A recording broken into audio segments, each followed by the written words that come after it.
Okay guys, welcome back to our YouTube channel once again. यहाँ पर है हमारा बाइक। मेरा आवाज़ थोड़ा सा दबा हुआ लग रहा होगा बिकॉज तबीयत ख़राब है। तो जैसे आज के वीडियो का टॉपिक है, हम लोग जा रहे हैं इसका ब्रास का स्प्रॉकेट लगाने RS200 का अगेन। सो ये मेरा तीसरा RS200 का स्प्रॉकेट सेट होने वाला है इस बाइक पे, जो कि 60,000 से ऊपर चल चुका है। सो ये है ब्रास, बट थोड़ा सा काला पड़ने लगा है। एंड मैं आपको बता दूँ, ये एक्चुअल ब्रास नहीं होता है, ये ब्रास कोटेड होता है। और चेन का हालत हो चुका है ख़राब, बहुत आवाज़ आने लगा है और बार बार टाइट करवाना पड़ता है, लूज़ हो जा रहा है। ये सब साइंस हैं जो आपको बताता है कि अब आपको चेन चेंज कर लेना चाहिए। सो चलो चेंज कराते हैं, इसको भी निकलवा देंगे। बहुतों को तो पता है कि मैंने RS200 का स्प्रॉकेट क्यों लगाया है, बहुत लोगों को नहीं पता है। जिन्हें नहीं पता है उन्हें बता देता हूँ। देखो, RS200 का स्प्रॉकेट जो है ना, सिटी राइड्स को बहुत एफिशिएंट बना देता है। ऑफ कोर्स मैं लॉन्ग राइड भी करता हूँ, लेकिन लॉन्ग डिस्टेंस राइड यार शायद साल भर में 3-4 बार करता हूँ। मतलब एक्चुअल लॉन्ग राइड्स, हाँ, ये शॉर्ट 100 किलोमीटर का सिटी राइड का बात नहीं कर रहा हूँ। तो मोस्टली सिटी राइड होता है या फिर बहुत छोटे राइड्स होते हैं। तो उसके लिए ना I prefer more of acceleration than the top speed. So इसीलिए मैंने बड़ा स्प्रॉकेट लगाया है। अब इसके 2-3 ट्रेड ऑफ होते हैं। कुछ इंपॉर्टेंट इन्फॉर्मेशन आपको बताना है कि अगर आप चेंज करने जाओ तो आपको किन किन चीज़ों को कंसिडर करना है, क्या अप्स होंगे, क्या डाउन्स होंगे, माइलेज कितना घटेगा बढ़ेगा, वो सब के बारे में बात करेंगे। तो वीडियो में बने रहो, पूरी जानकारी दूंगा।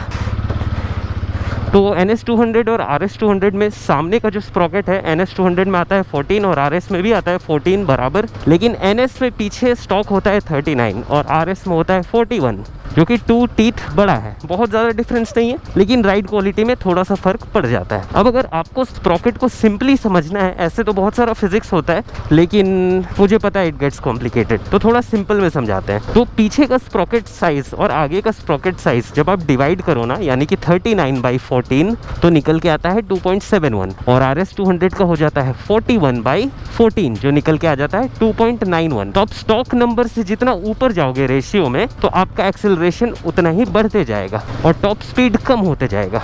तो ये है खेल।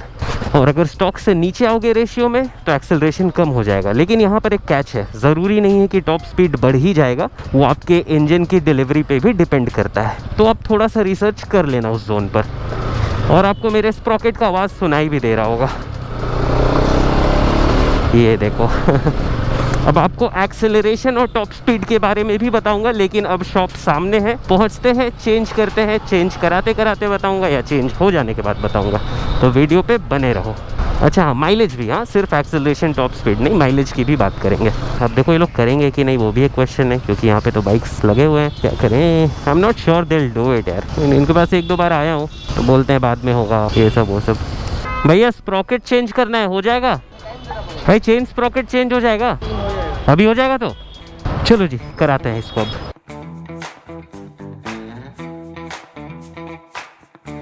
ये देखो, मैं आपको स्प्रॉकेट दिखा देता हूँ ठीक से। एक वाइट ग्रीज इस पे पहले से लग करके आता है, सो देख सकते हो।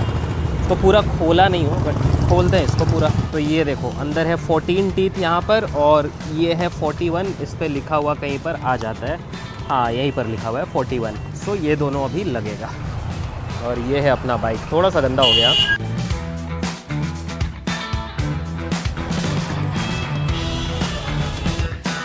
अगर आपको दिखाता हूँ कलर डिफरेंस, बिकॉज उस वक्त आपने देखा ये वाला और अभी देखो ये वाला, ये ज़्यादा शाइन है इस पे, लेकिन इस पे ना पहले से वो लग करके आता है कोई ग्रीस वगैरह, इसीलिए थोड़ा सा गंदा दिख रहा होगा। बट इसको एक बार क्लीन और ल्यूब कर लेंगे तो इस पे शाइन आ जाएगा ब्रास वाला, तो उस पर क्लियरली जा चुका है अभी। और एक चीज़ पे ध्यान देना जब आप कराओगे ये काम, तो यहाँ पे देखो आपके स्प्रॉकेट में ना नंबर्स होता है सेटिंग का, दोनों तरफ का नंबर सेम होना चाहिए। बहुत लोग आगे पीछे कर देते हैं, जिससे चेन में नॉइज़ आता है, तो उसका ध्यान रखना।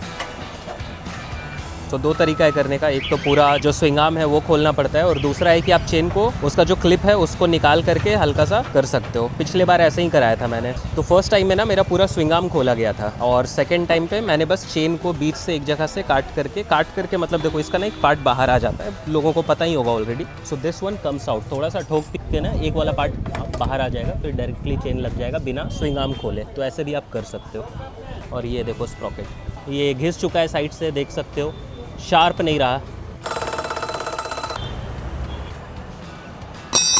अभी एक स्ट्रेंज चीज़ हुआ, देखो इस चेन में ना कहीं पे भी वो क्लिप नहीं है इसको निकालने का, and I was aware of it. लेकिन अभी जो ये हमने ऑर्डर किया है, इस पे देखो ये क्लिप आया है कि यहाँ से डायरेक्टली खोल करके इट कैन बी फिक्स, लेकिन इस वाले में नहीं है, जबकि दोनों सेम है, रोल ऑन का बजाज RS200 का स्प्रॉकेट। So weird. हाँ, तो इसको अभी हम लोग काटेंगे भी, मतलब इसको बिना काटे भी निकाला जा सकता है, उसका जो क्लिप होता है अंदर, मतलब कि वो जो रिंग्स होते हैं वहाँ से, लेकिन अब इसका कोई यूज़ नहीं है, तो जैसे भी निकाले मुझे कोई परवाह नहीं है। ये वाला ठीक से लग जाएगा, दैट इज़ इम्पॉर्टेंट।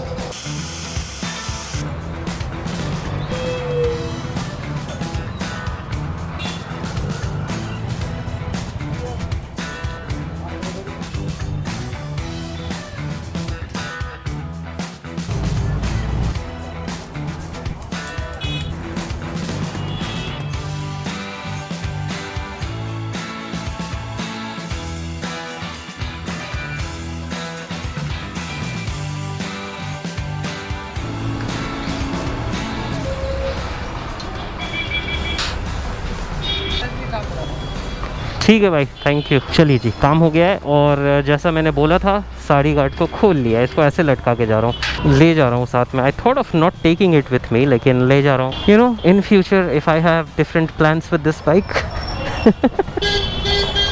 चलो जी, हो गया अपना काम। अरे यार, कहाँ से फटक। ओह, न्यू स्प्रॉकेट फील्स गुड।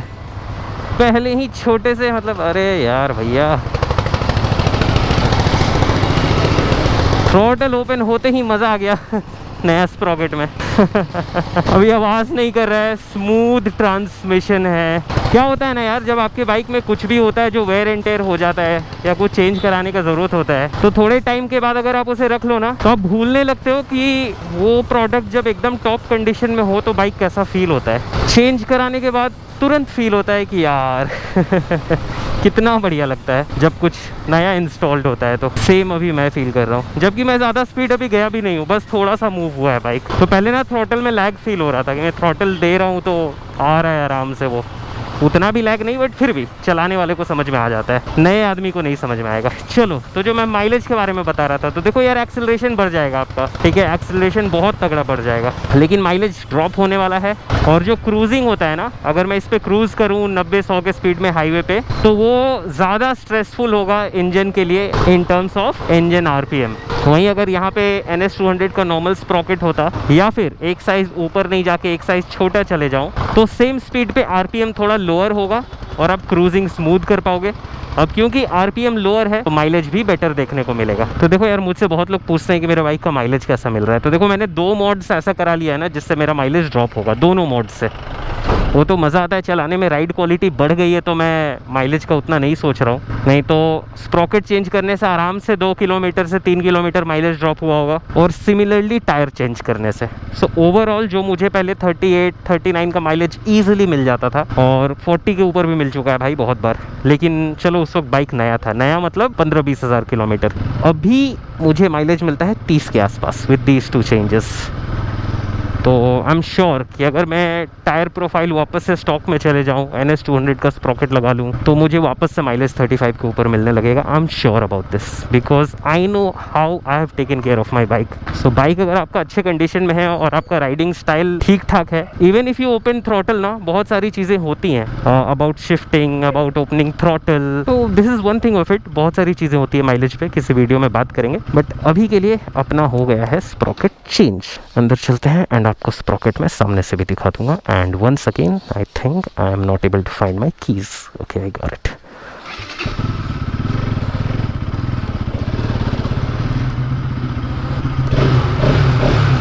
तो ये देखो भाई अपनी स्प्रॉकेट, इस पर अभी अगेन एज आई सेड वो वाइट वाला ग्रीज लगा हुआ है, तो थोड़ा सा अजीब दिख रहा होगा, बट इसको क्लीन करने के बाद और बढ़िया लगेगा, इंटरेस्टिंग। और पिछला वाला जो स्प्रॉकेट था ना, वो थोड़ा सा ग्रेश था, सिल्वर कलर का, ये वाला ब्लैक आ। तो नए वाले सेट में ना कुछ कुछ चेंजेस देखा हूँ, जैसे ये वाला क्लिप, पिछले वाले में ये क्लिप नहीं आता था, इस वाले में ये क्लिप आ रहा है, लेकिन बाकी सब तो सेम है। सो फंक्शनैलिटी में कोई इशू नहीं है। सो या this is all about it guys, and ये खोल दिया हूँ, इसके लिए एक लाइक करना, बहुत लोगों ने कमेंट किया था इसको खोलने के लिए। Anyway guys, that's all for this video. I hope you liked it. Subscribe कर लेना, कमेंट करके बताना कि अच्छा लगा क्या नहीं लगा, एंड हम लोग मिलते हैं अगले वीडियो में।